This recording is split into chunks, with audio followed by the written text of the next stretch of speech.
Hello and welcome to another out-of-spec overlanding video. You join me with a whole bunch of F-150 Lightnings behind me because we are going to go for a cruise up on this insane off-road course. Not insane in terms of capabilities, but in terms of views. We're at a beautiful vineyard here in South Texas, and we're going to go in an F-150 XLT, a blue one. It's actually not here right now.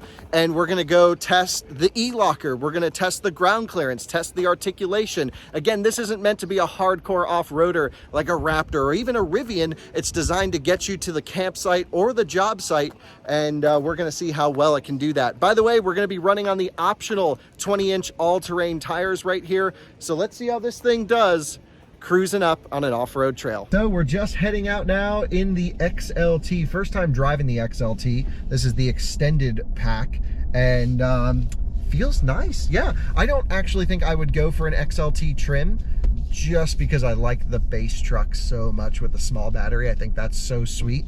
The standard battery, excuse me.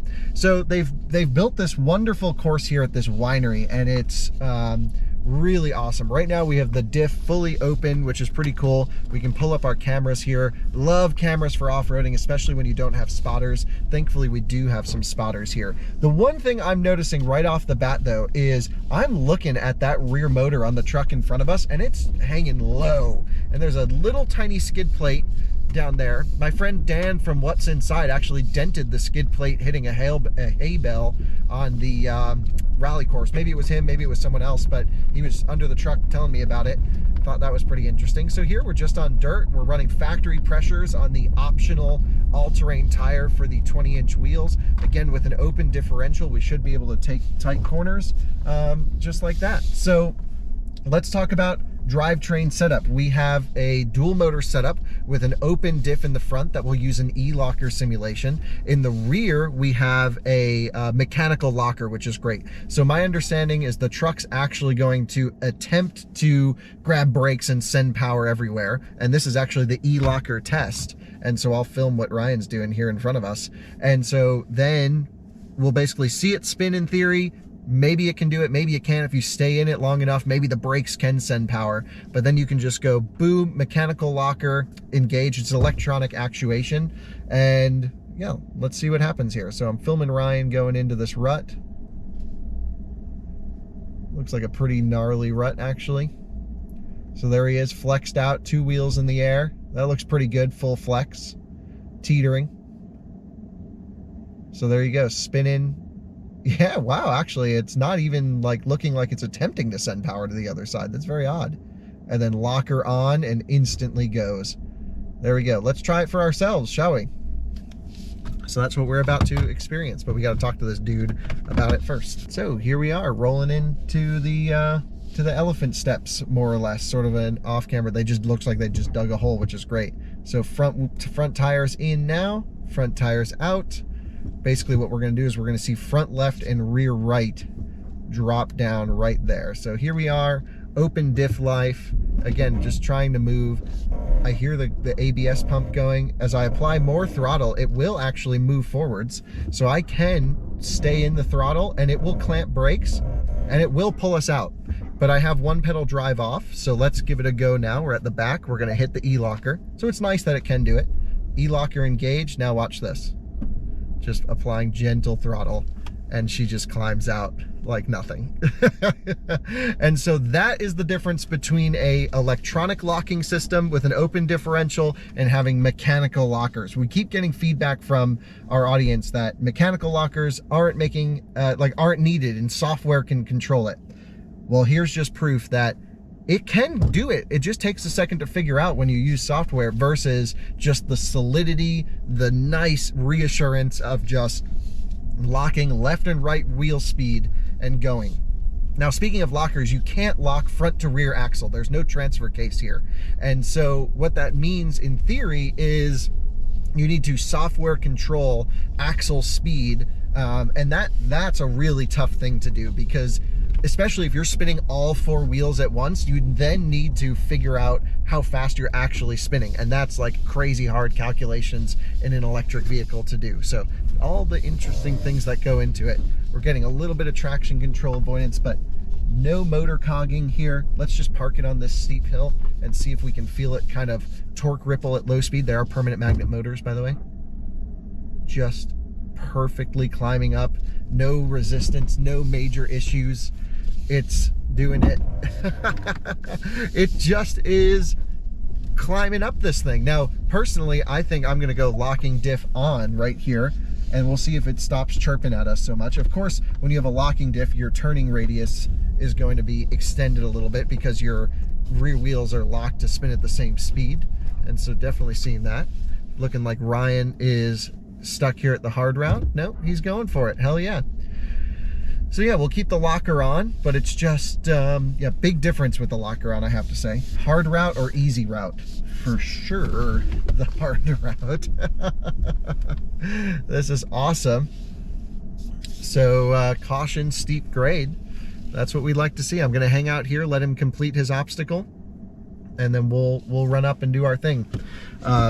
Again, not meant to be hardcore off-roader. This is not necessarily about suspension articulation or total ground clearance, which there's only like 9 inches of total ground clearance, maybe a little bit less than that. The motor hangs so low that it's more or less just like, is it going to be able to get you to your destination? And the answer is definitely feels like it. Also, no auto hold in off-road mode. Is that true? Which is actually not a bad thing.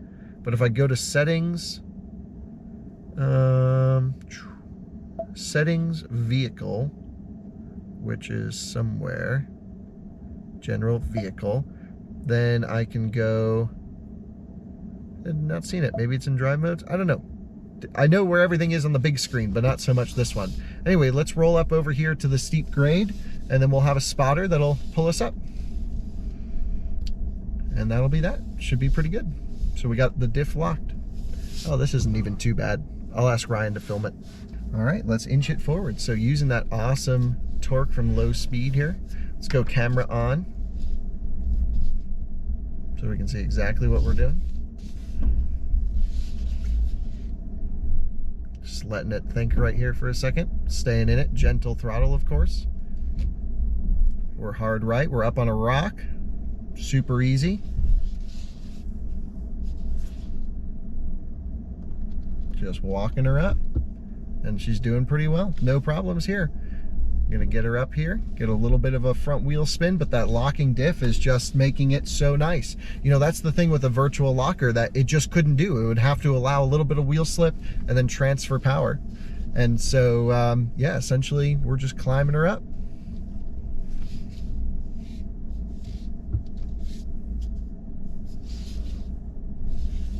Get that front tire right there on that rock, just gentle power. Here we go, looking good. Gonna get that rear wheel up on there. So smooth, great powertrain control. Love the pedal mapping at low speed. You can just apply nice gentle throttle, spun both rear tires, moved us a little bit, and we were good. All freaking awesome. Literally one of the best off-roading electric experiences that I think I've ever had right there. And that was not hard stuff. I mean, not easy stuff. Yeah, thank you. You bet. Fun. Yep. So, you know, in terms of the truck's capability, I think we could figure out a way to get, you know, long travel, lift kit, Raptor version of this would be so freaking awesome, I think. XLT trim doesn't have the sliding window in the back, I'm noticing. Cameras shut off when you hit 5 miles an hour, I think, is what it seems like to me. Yeah, 4, 5, 6. Yep, so if you go over 5, camera shuts off. Little bit of a shame. What was I driving recently? The Bronco, when you put it in Baja mode, keeps the front camera on all the time, which is awesome. So now we have a steep grade. Definitely noticing less regen and more brake pedal blending to friction brakes here in normal mode. let the parking brake clamp down. So here we are going down the hill. One thing I'm really noticing here is, especially on the downhill, way less regen and more friction braking. And I think that's the right move, because the friction brakes, you can have so much better control over the brake pedal when you use friction over a regen blended approach. And so that's why it's great to have different drive modes, so you can have different strategies for different types of braking. It seems to be doing pretty well, although you can see there's very little regen here in this mode. If I go to drive modes, one pedal's not available. So yeah, basically you are going to be using friction brakes. And I think the downside to that is you're not going to be recapturing as much energy off-road. You can see we have almost no off-throttle regen at all. And then when I do hit brakes, it blends a bit, but it definitely does friction first. And so, you know, you got enough range and you're not really going to be consuming too much energy out on the trail. We're also close to 100% state of charge, but it will do a blended approach. I'd be curious what happens if we weren't full, but these are just the things I'm noticing. I'm just going to go locking diff off for this corner. So now we're opened up. Obviously, yes, it's got the instant torque, which is nice, even with the elongated throttle pedal. That is good for two reasons. If you're bouncing, you're not constantly giving weird inputs to the accelerator pedal. And secondly, it means you have so much more you know, total power when you go wide open throttle. So this one says mud. That's fucking awesome. Let's do some mud driving then. So we've arrived to the mud section. I guess we'll see what Ryan does here going through, and let's take a look. So he had mentioned that he was going to come back and film you do the same event. So all right, so let's see if we can get a quick go in the mud puddle, which should be fun. I mean, it's just fun to get things dirty, right? So we'll let Ryan get set up here, and then we'll do the thing. All right, here we go into the mud puddle. We'll get ourselves lined up, and we'll go in pretty hot, I would say. Yes, super greasy at the end, and a little bit of slide. Love it. That's a good time. Windshield wipers, push in on the end. So what have I learned about off-roading the F-150 so far? Well, this is more of a soft road, but I think it's pretty representative of the truck's capabilities. The locking differential compensates for a lot. The ground clearance doesn't seem incredible. That rear motor and front motor being the lowest points of the truck kind of worry me slightly. And now we're going into a water crossing. There's 2 feet of water that it can ford. The battery pack, which by the way, Magna made the water, the battery pack is completely contained in water, so you can't get things muddy in there, which is great. And now we have, oh dang, we have like a legit water crossing to a slow rock crawl. Should get a little bit fun. We'll go locking diff back on for this, just because it looks super slimy and we want to be super gentle on the throttle. We want to hold traction. You don't want to slam down the accelerator pedal. I like that when you put it in park on a flat surface, it uses, yep, so there's a parking paw, feels like it's in the rear. And then if you're on a really steep surface, it will grab the parking brake before it goes to integrated parking system, more or less. So interesting that they use 2 different parking solutions and that they use a mechanical parking brake or mechanical parking situation. Like Tesla stuff just clamped down on the rear caliper. Yep, looks like we're definitely going to need to lock the diff. There he goes, locking it. Definitely getting some rear axle rotation right there.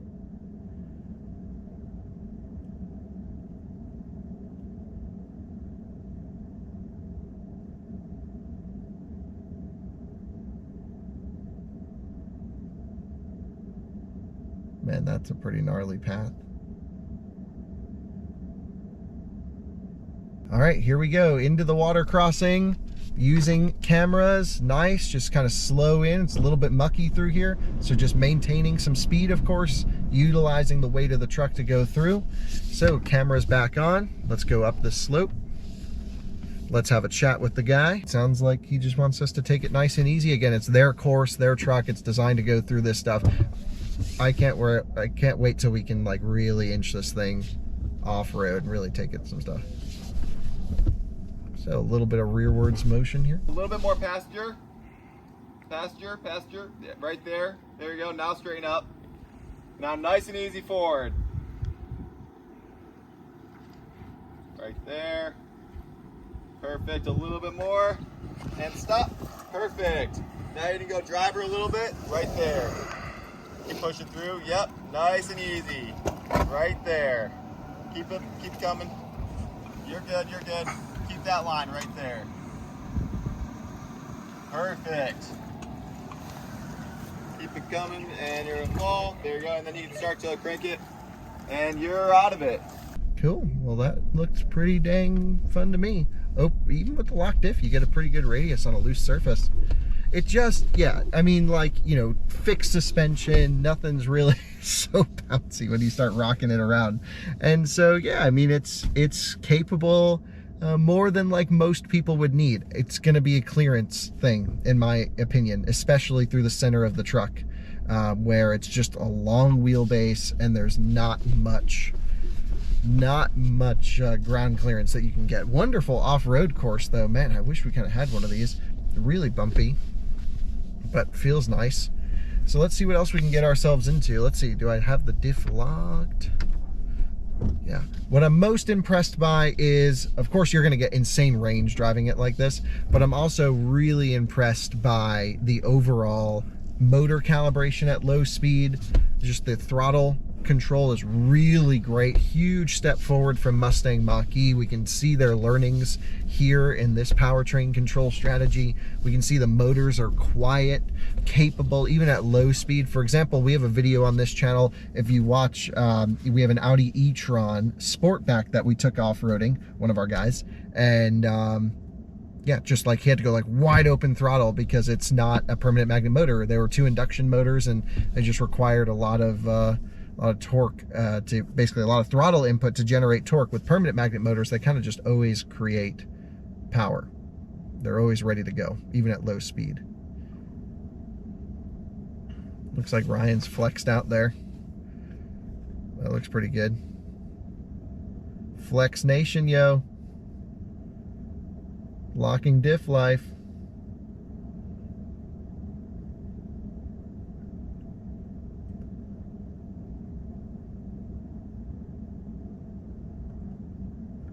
Man, it's like made for that truck.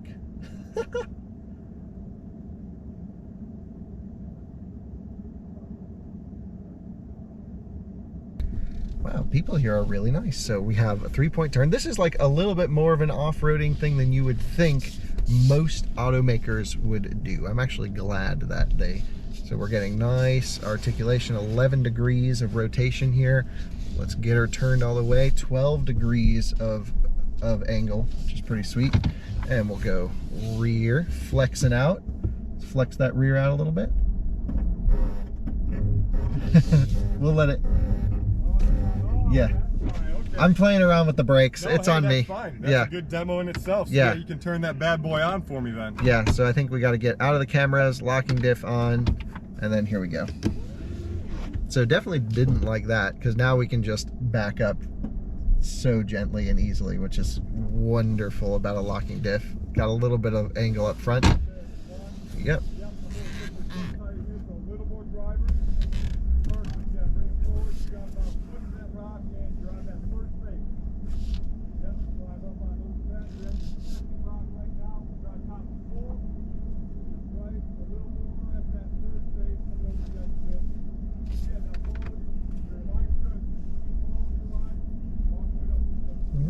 Pretty good, pretty sweet, super easy, great powertrain control. We're on an 18-degree slope with that locking diff. I can just apply more and more throttle, get it moving if we need to, which is just so gentle, so easy, so nice. And yeah, just great powertrain strategy for off-roading, which it doesn't even have to be this good, but I'm glad it is, because good luck getting this thing stuck, to be honest, unless you have a ground clearance issue. But it can get the power to the wheels that it needs to. Really love that locking diff thing. I do wish there was a button for it though. I hate that I have to go into a menu. If I could just go boom, locker, we're good. So we'll keep it locked up, I guess. It doesn't really hurt anything. We're on a loose surface. Just absolutely enjoying the F-150 Lightning. By the way, just in terms of its value proposition, especially the standard truck, I just drove the standard truck and I was just like blown away. That video may or may not be live on our sister channel, Out of Spec Reviews. Hopefully we'll flex it out here. Maybe I'll get a photo of it with a wheel in the air if we can do that. Let's see. No, not enough to lift a wheel, sadly. So F-150 Lightning this way. Is there a top speed for the locker? Doesn't feel like it. I mean, not at least 25. Steering ratio is still typical F-150. Got to put a lot of lock in, a lot of lock. Going through the trees. Definitely requires a lot of working of the wheel. I do wish it had a little bit of a quicker steering ratio, but I'm actually okay that it doesn't. Locking diff off. So there we are. Turn off e-locker, no prob, did that. And now we're coming into a driveway situation here. So that worked out wonderfully. What a fantastic little course they built. Really impressed with it, to be honest. Really impressed with it crawling up those things. I hope you enjoyed this quick little video of the F-150 Lightning. I would say my impression, you're not going to be running trails in this thing. It's still a huge truck, not great turning radius, but if you're going out to a small campsite or on the job site and it's muddy and you just need to like get the thing to move, being electric does not hinder its capabilities, is what it comes down to. And I love that there's a mechanical locker built into that rear axle. I know I keep saying it, but that truly is you know, just a fantastic feature. And so there we are. Cool old stuff around. Beautiful winery here. Just doesn't get more beautiful than this. F-150 Lightning, bang a left here. I wouldn't have noticed that. Good thing we're following Ryan. And thank you for watching another out-of-spec overlanding video. Gonna take it on a rally course soon, so stay tuned for that, because we'll try out the performance nature of the truck in a dirt setting. Should be fun.